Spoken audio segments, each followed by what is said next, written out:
ஏற்கனவே இருக்கிற சப்ஜெக்ட் மேல இருக்கிற ஸ்ட்ரெஸ்ஸோட சேர்த்து இந்த ஸ்ட்ரெஸ் ஆடட் ஸ்ட்ரெஸ்ஸா இருக்கும். அதனால இந்த நேரத்தில் 9ஆம் வகுப்புக்கு இம்ப்ளிமெண்ட் பண்றது தவறு.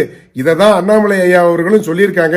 இந்த ஒரு விஷயத்தை வந்து ஒரு அடிப்படை நாலேஜ், அதாவது அகடமிக் நாலேஜ் இருக்கிறவங்க, ஒரு ஸ்கூல் நடத்துறவங்க, என்ன மாதிரி ஏற்கனவே கல்வியாளராக இருந்தவங்க யார்கிட்ட கேட்டீங்கனாலும் இதை தான் சொல்லுவாங்க. இது அழுத்தம் குழந்தைகளுக்கு மட்டுமல்ல பெற்றோர்களுக்கும். இதை தான் அவர் சொல்லியிருக்காரு. இதனால அவர் திடீர்னு புதுசா கட்சி ஆரம்பிக்க போறாரு, இல்ல கட்சி மாறி போறாரு இப்படின்னு பேசப்படுறதெல்லாம் அரசியல். அது எனக்கு தெரியல.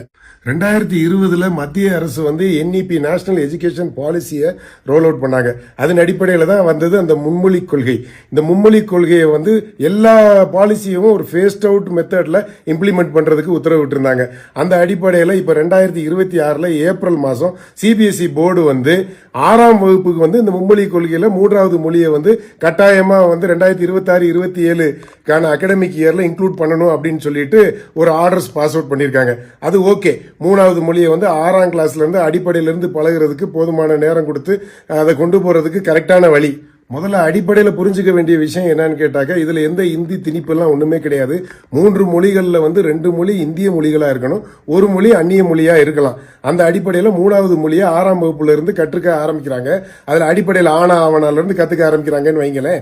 அப்படி கத்துக்கிட்டே அவங்க போறப்ப ஒரு 9ஆம் வகுப்பு எப்போ இந்த 6ஆம் வகுப்பு குழந்தைகள் வருதோ அது 2029 வரும். 2030 அவங்க 10ஆம் வகுப்பு எழுதுவாங்க. அப்ப அவங்களுக்கு சுலபமா இருக்கும். இது வந்து ஏற்றுக்கொள்ளக்கூடிய ஒரு விஷயம். இப்ப திடீர்னு மே மாசம் 15ஆம் தேதி இதே CBSE போர்டு என்ன சொல்லியிருக்காங்கன்னா, 9ஆம் கிளாஸுக்கும் இந்த R3ன்ற 3வது மொழியை உடனே இம்ப்ளிமெண்ட் பண்ணுங்க அப்படின்னு சொல்லியிருக்காங்க. கொஞ்சம் இதுக்கான சிலபஸை வந்து ஈஸியா கொடுத்து எக்ஸாமும் வந்து ஸ்கூல் அளவுலயே கரெக்ட் பண்ணிக்கலாம் 10th ஸ்டாண்டர்டுக்கு அப்படின்னு சொல்லியிருக்காங்க. ஸ்கூல்ல வந்து அதை கரெக்ட் பண்ணாலும் கூட சர்டிபிகேட்ல அந்த மார்க் ரிஃப்ளெக்ட் ஆகும் அப்படின்னு சொல்லியிருக்காங்க. இது எல்லாமே 9ஆம் வகுப்பு குழந்தைக்கு இந்த நேரத்தில் கொண்டு போய் அதோடைய ஷோல்டர்ல வச்சோம்னாக்க அது ஒரு பெரிய பலுவாகவும் ஒரு சுமையாகவும் தான் இருக்கும்.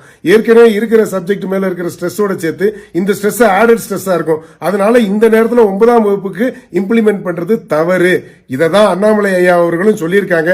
இந்த ஒரு விஷயத்தை வந்து ஒரு அடிப்படை நாலேஜ், அதாவது அகடமிக் நாலேஜ் இருக்கிறவங்க, ஒரு ஸ்கூல் நடத்துறவங்க, என்ன மாதிரி ஏற்கனவே கல்வியாளராக இருந்தவங்க யார்கிட்ட கேட்டீங்கனாலும் இதை தான் சொல்லுவாங்க. இது அழுத்தம் குழந்தைகளுக்கு மட்டுமல்ல பெற்றோர்களுக்கும். இதை தான் அவர் சொல்லியிருக்காரு. இதனால அவர் திடீர்னு புதுசா கட்சி ஆரம்பிக்க போறாரு, இல்ல கட்சி மாறி போறாரு இப்படின்னு பேசப்படுறதெல்லாம் அரசியல். அது எனக்கு தெரியல.